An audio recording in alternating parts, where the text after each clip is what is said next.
Assalamu alaikum wa rahmatullahi wa barakatuhu, dear brothers and sisters. Welcome to Nur al Islam.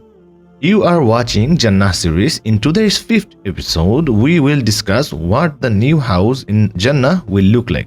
So let's start without any delay. I hope you will watch the entire video without skipping a single beat. In response to the question of what the new house in Jannah will look like, it is narrated from Hazrat Abu Hurairah, may Allah be pleased with him, that he said, "We said to Messenger of Allah, peace be upon him, O Messenger of Allah, our hearts become so soft when we see you, and we feel as if we are people of the hereafter. But then, when we return to our homes, we get involved with this world, get busy with our wives and children, and then we feel that our hearts have become a little hardened." Then the Messenger of Allah, Rasulullah sallallahu alaihi wasallam, said, "If you were to remain in the same state of hearts as you are when you are with me, then the angels would shake hands with you while you were walking on the streets and would come to visit you in your homes.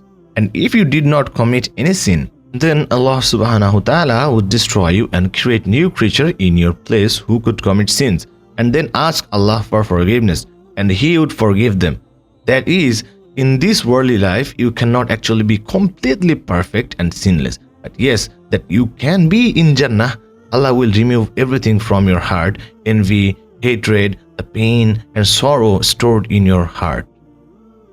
He will wipe everything clean, because of which you will be completely free of flaws there, which you can never be in this world. The matter of this world is that you have to live with flaws and imperfections, because just as good self is alive in you in this world, Allah has created your nafs in such a way that it likes the bad things, and the test continues within this. And that is why you have to keep trying to avoid sins throughout your life and wait for the moment when you will finally enter Jannah completely purified. Subhanallah. Upon hearing these words of Messenger sallallahu alaihi wasallam, the companion said, "O Messenger of Allah, tell us more about Jannah and its nature." The Messenger of Allah said, "One brick of the palaces of Jannah will be made of gold, and another brick will be made of silver, and its plaster will be made of musk, as known as kasturi. Its people will be made of pearls and rubies, and its soil will look like saffron. However, technology is 100% different. You will only feel it when you go to Jannah. Therefore, think about the palaces of paradise. They will be made of bricks of gold and silver. The plaster will be musk. The pebbles will be pearls and rubies, and the soil will be saffron. And whoever enters here will be very happy and will not suffer any pain. They will enjoy eternal life without death there. Their clothes will never fade. Their youth will never end with old age." Ibn al-Qayyim rahimahullah says, "You will enter such a tall palace in Jannah. The distance between those floor and ceiling will be 100 hands, and its ceiling will be very high, just as we see in large conference halls in our country." So the Messenger of Allah has said that after entering Jannah, people will look up from the floor and see that the ceiling is very far from the floor. He said that the palace is built on a waterfall made of pearls and rubies. It's like a dream environment, and there are paths covered with red, green and yellow carpets, and no path in paradise will be the same. So there will be diversity everywhere in Jannah. And he also said, "Water will flow through all houses of Jannah." Describing Jannah, Allah Ta'ala says, "In the gardens of eternal bliss, there will be those beautiful palaces." Subhanallah. Dear brothers and sisters, note that Allah Subhanahu wa Ta'ala has said here, "Masakina tayyiba," which means palaces. So it will not be just one palace. He has also said tayyiba. They will be pure and beautiful and will not require any maintenance. Dear brothers and sisters, in this world we usually think that a big house means more trouble. Let me mention here that there will be no kitchen in Jannah, because there is no need for your kitchen there, no need to wash your dishes, no need to clean your house. There is no need to clean any of these rooms. Everything will be taken care of there. Allah subhanahu wa ta'ala has said that this applies not only to houses but to all wealth. This will apply to Jannah. So Allah has used the word burut which means not one house but houses. Similarly, Allah has mentioned Usr, which means palaces. Allah has mentioned Ghuraf, which meaning special apartments, which will be a kind of special room, and Allah has also mentioned Qiyam, which means guest house. And in the gardens outside the palaces, there will be special decorated tents. And Allah subhanahu wa ta'ala says, Imam Hassan al-Basri rahimahullah commented on this, saying that in Jannah, palaces of pure gold will be only for prophets, a Siddiq, a martyr, and a just ruler. And they will belong to the same class who will receive shade under the throne of Allah on the judgment day. On the day of judgment, remember, only your good deeds will take you to Jannah, and in Jannah, your palace and rank will depend on those deeds. The highest ranking palace will be made of pure gold, not measured in carat, but the gold of Jannah is nothing like the gold of this world. Everything there is 100% pure, beyond comparison, and those who reside in these palaces will hold the highest status. Ibn al-Qayyum said that some palaces in Jannah will be made of gold, some of silver, some of pearls, some of rubies, and some even of crystal. Ibn Umar narrated that the person in the lowest level of Jannah will have a house made of a single pearl with multiple rooms and doors. Now, to describe the highest rank of Jannah, the Quran uses the word ghuraf. Sometimes it is translated as apartments, but that doesn't quite capture its true meaning. When we hear apartment, we imagine something worldly, something like small and limited. But in Jannah, it is nothing like that. The apartments of Jannah are beyond anything we can comprehend, vast, magnificent, and incomparable to the homes of this world. The Prophet Muhammad ﷺ describes these ghuraf, saying they are made of crystal glowing like dazzling pearl from a distance. Their brilliance will be so radiant that other people in Jannah will see them twinkling like stars in the sky. So just imagine, brothers and sisters, if the stars in the sky seem so far and so high above us, then the VIPs of Jannah, those who worked hard, endured struggles, and passed the test of patience, will be just as elevated in rank. The Prophet Muhammad ﷺ further explained, as narrated by Abu Sa'id al-Khudri, saying, the general people of Jannah will look up at the resident of the Ghuraf just as you see distant stars twinkling in the sky. Now think about that. The highest rank of Jannah shining above, waiting for those who strive for them. On this matter, it is narrated by Abu Sa'id Khudri that the Messenger of Allah said, the people of Jannah look up to those high ranks above them and see them as one sees a distant star twinkling at the farthest edge of the sky, whether in the east or the west. The greatest distance will be due to the difference in their ranks. Hearing this, the Sahaba asked, O Messenger of Allah, will any other than the prophets be able to reach such high level? The Prophet ﷺ replied, why not?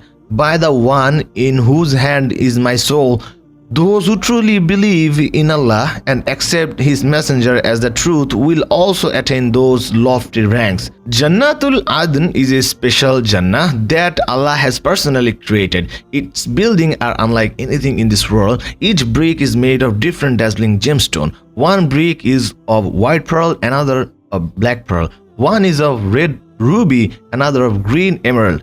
The very soil of Jannah will be pure musk. Its pebble will be pearls and its grass will be saffron, emitting an unimaginable fragrance. It is narrated by Anas bin Malik radiallahu ta'ala anhu that Messenger of Allah sallallahu alayhi wasallam said, Jannah has been built by Allah with His own hand. One of its brick is of white pearl, another of ruby pearl, and another of green emerald. Its soil is of pure musk, and its pebble are pearl, and its grass is like saffron. After completing its creation, Allah asked Jannah, speak. Jannah responded, the believers have attained salvation. Then Allah declared, by my honor and majesty, no miser shall ever enter you. Following this, the Prophet ﷺ recited the verse, and those who are saved from their own greed, it is they who will be successful. Surah Al-Hashr, verse 9. Some of the grand palaces in Jannah will have gardens made entirely of gold. Every tree, every leaf, every object will be crafted from gold.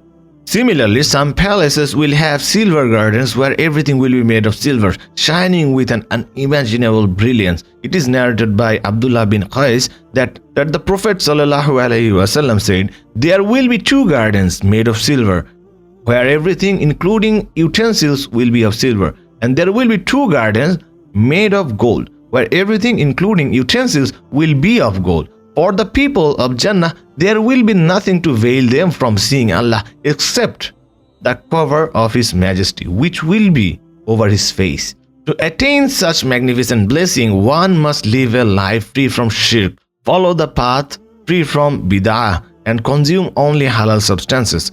The foremost quality of those who will reside in these high-ranking palaces is taqwa, the consciousness of Allah in every moment. Consider the example of Ramadan. A fasting person has the opportunity to eat in private where no one can see them, yet they refrain. Why? Because of their fear of Allah. This unseen devotion is the essence of taqwa, and those who live every aspect of the life with this awareness of Allah are true residents of Ghuraf, the highest palaces of Jannah. Allah subhanahu wa ta'ala says, "Those who believe and do righteous deeds, their reward will be multiplied for them, and for what they did, they will have an honored place, as known as Ghuraf in Jannah, where they will live forever in security." Surah Al-Sabah, verse 37. Those who excel in righteous deeds in this world will attain the highest ranks in Jannah. The reward will be elevated palaces, and their honor will be beyond imagination. Allah describes His most beloved servants as Ibadur Rahman, the servants of the most merciful. They walk humbly on earth. When the ignorant address them harshly, they respond with peace. They remain steadfast in patience and righteousness. For these special servants, Allah promises the highest palaces in Jannah as a reward for their patience.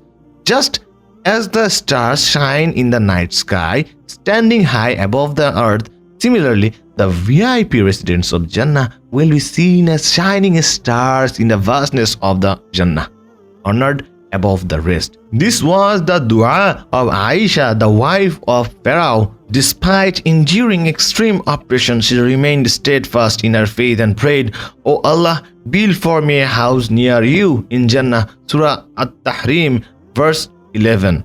Allah honored her patience by granting her a house in the highest palace of Jannah near His presence.